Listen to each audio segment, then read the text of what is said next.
Hello guys, welcome to my channel. तो आज मैं लेकर आई हूँ लव इन द होटल का दूसरा पार्ट।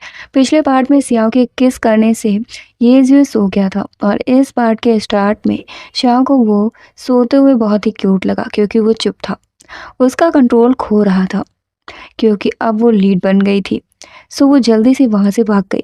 जब ये जुए की आंख खुली तो उसे वो लड़की फनी लगी। आखिरकार लंबे समय के बाद वो सही से सोया था।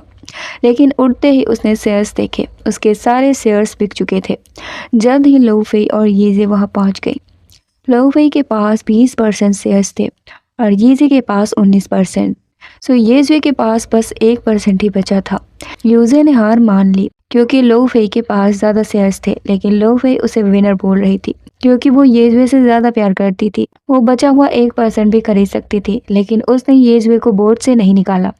अब दोनों इसलिए लड़ रही थी कि येजुए किसका होगा। उन्हें येजुए नहीं चाहिए था। सो येजुए ये सब देखकर बौखला रहा था। उसे सियाओ पर गुस्सा भी आ रहा था। येजुए को खींच कर ले गई। वो उसे बहुत सारे प्रोजेक्ट्स देने वाली थी। तो सियाओ का टास्क पूरा हो चुका था। वो दूसरे चैप्टर में आ चुकी थी। उसे एक फ्रेगमेंट कार्ड मिला और उसका अगला टास्क सारे फ्रेगमेंट्स को इकट्ठा करना था जिसे वो लास्ट में यूज कर सकती है। सो अब सियाओ को जॉब से नहीं निकाला गया। उसे एक और मौका दिया गया, लेकिन उसे अब येजुए की वाइन टेस्टिंग पार्टी में जाना था। ये जो बहुत ही स्कैरी था, इसलिए शॉ डर रही थी। जल्द ही लू हाउटियान ने होटल में एंट्री ली। वो 24 साल का था, अमीर, डोमिनेंट, रूड और बॉसी था। शाओ का न्यू चैप्टर शुरू हो चुका था। उसे लगा कि वो ये जुए है, लेकिन वो लू हाउटियान था। ये न्यू चैप्टर था और न्यू कैरेक्टर था। क्योंकि उनका बजट कम था तो वो बस कपड़े ही बदल सकते थे, हीरो नहीं। सो उसका नेक्स्ट टास्क था चू सियाओ को उसकी मिस्ट्रेस बनने से रोकना। मैनेजर ने हाउटियान से स्केड्यूल डिस्कस करने की कोशिश की, लेकिन उसने ऐसे घूरा कि उसकी हवा ही निकल गई। श्रेया ने जिम्मेदारी ली। वो आज की पार्टी मैनेज करने वाली थी। उसने सोचा कि ओरिजिनल प्लॉट क्या है। उसके हिसाब से हाउटियान पार्टी में जाएगा। चूसिया एक वेट्रेस होगी जो गलती से उस पर वाइन गिरा देगी और वो उसे पे करने को कहेगा। क्योंकि जो सियाओ पे नहीं कर सकती तो वो उसे अपनी मिस्ट्रेस बनाने की कोशिश करेगा, वो भी जबरदस्ती। सो सियाओ को जब लिस्ट मिली तो उसने चू सियाओ का नाम काट दिया और हाउटियान से मिलने पहुंच गई। वो प्रैक्टिस कर रहा था। श्याम ने उसे अपना इंट्रो दिया, लेकिन हाउटियान ने उसे ऐसे देखा। इतना बॉसी मुंह कैसे बना सकता है कोई, हद है। वो हद से भी ज्यादा खड़ूस था। खैर, श्याओ डर गई। उसने आराम से उसे हैंडल किया। हाउटियान को लगा कि जैसे वो पहले से उसे जानता है और उसका नाम भी सुना है, लेकिन श्याओ ने बहाना बनाया कि उसका नाम कॉमन है। हाउटियान को उसके जजमेंट पर उंगली उठाना बिल्कुल भी पसंद नहीं आया। वो वैसे भी बहुत ही ज्यादा ही खड़ूस था। शव जल्दी से वहां से निकल गई। अब उसे लगा कि उसने आसानी से टास्क पूरा कर लिया है। वो पार्टी में आएगी ही नहीं तो मिलेंगी भी नहीं। लेकिन चूसिया वहां आ गई। वो वाइन लेकर जा रही थी और हाउटियान सामने से आ रहा था। वो जोर से भागी, स्लो मोशन में। भागते भागते वो उनके बीच में घुस गई। उसे लगा कि अब उसने टास्क पूरा कर लिया है। जब उनका कोई लेना देना है ही नहीं तो वो दूर रहेंगे। लेकिन 2 बूंद हाउटियान के कपड़ों पर पड़ ही गई। उसने सियाओ को धक्का मारा और जू सियाओ से पूछा कि वो कैसे पे करने वाली है। फिर क्या, स्लो मोशन में उसने उसे देखा और दोनों एक दूसरे को निहारते रह गए।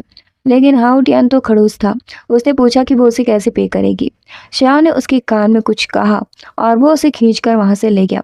उसने उसे दीवार से सटा दिया और कहा कि उसने उसे धमकी देने की हिम्मत कैसे की। श्याओ को पता था कि उसे अल्कोहल से एलर्जी है। उसने उसे धमकी दी कि वो सबको बता देगी। उसे उस औरत से दूर रहना होगा क्योंकि वो उसे अच्छे से जानती थी, तो उसके लिए वो प्रॉब्लम्स खड़ी करने वाला था। उसने एक वजह पूछी कि वो उस औरत से क्यों दूर रहे। श्याओ ने कह दिया कि वो उससे प्यार करती है। अब वो उसे फोर्स्ड लव से परेशान करने वाली थी। उसने उसके करीब आकर कहा कि जब से उसने चेक इन किया है वो उसके प्यार में पड़ गई है और उसे जलन होती है जब वो किसी और के साथ होता है। हाउटियान भी उसकी बातों से हड़बड़ा रहा था। उसने धमकी दी कि अगर वो नहीं माना तो वो सबको बता देगी। हाउटियान ने उसका हाथ जोर का पकड़ा और वार्न करके चला गया, लेकिन किसी ने यह सब सुन लिया। जब वाइन टेस्टिंग की बारी आई तो उस आदमी ने सवाल किया कि वो खुद कभी वाइन क्यों नहीं पीता है। किसी ने भी उसे पीते हुए नहीं देखा था। जब वो खुद नहीं पीता तो कोई उसकी वाइन क्यों खरीदेगा।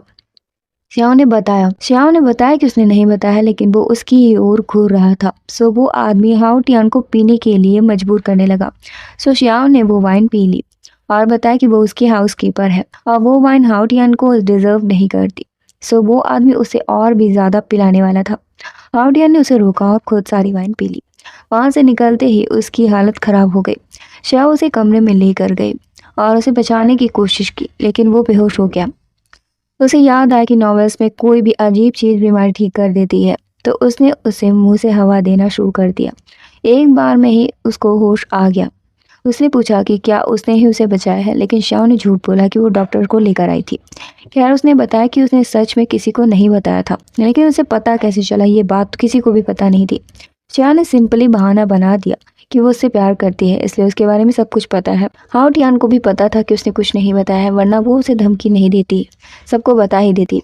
उसने पूछा कि क्या वो सच में उससे प्यार करती है, इसीलिए सबको दूर कर रही थी। उसने कहा हाँ, लेकिन उसने माफ़ी मांगी, उसे ऐसा नहीं करना चाहिए था। प्यार के नाम पर उसे धमकी नहीं देनी चाहिए थी। उसने प्यार पर लंबा भाषण दिया। खैर, हाउटिया ने पूछा कि अगर उसका क्रश कोई और हो तो क्या उसे प्रॉब्लम होगी। श्याओ ने कहा नहीं, उसे कोई प्रॉब्लम नहीं होगी। हाउटियान को गुस्सा आ रहा था। उसने कहा कि कल का डिनर वो उसे सर्व करेगी। जब हाउटियान डाइनिंग टेबल पर बैठा था तो उसे पिछला कैरेक्टर याद आ गया, जैसे श्याओ उसके मुंह पर गिरी थी। जल्दी श्याओ वहां आ गई और बताया कि चूज श्याओ नहीं मिली। एक्चुअली उसने उसे बुलाया ही नहीं था, यह डिनर श्याओ के लिए ही था। उसने कहा कि वो उसे कैसे पे करेगी। उसने उसके दोनों एडमायरर्स को छीन लिया और कंपनी भी ले ली। श्या चौंक गई कि ये जुए है। वो डर गई, उसे खुद नहीं पता था कि ये सब क्यों कर रही है। हाउटियान ने उससे पेमेंट में मांगा कि वो उसके साथ रहे, क्योंकि वो उसे पसंद करता है। उसकी ये बात सुनकर श्याओ घबरा गई। उसने फिर से सोचने को कहा। जल्द उसे अगला नोटिस मिला कि उसका ये टास्क भी पूरा हो चुका है। टास्क पूरा होते ही हाउटियान भी गायब हो गया। श्याओ ने पूछा कि उसे ये जुए की यादें कैसे मिली। उसने बताया कि ये बस संयोग हो सकता है, लेकिन अब कोई पक्का नहीं है कि वो आगे भी उसे मिलेगा। श्याओ का दिमाग बस उसके बारे में ही सोच रहा था। जल्द ही न्यू प्रेसिडेंट वहां आया। उसे लगा कि ये वही होगा, और यहीं पर आज का पार्ट खत्म करते हैं। आगे की स्टोरी हम नेक्स्ट पार्ट में एक्सप्लेन करेंगे।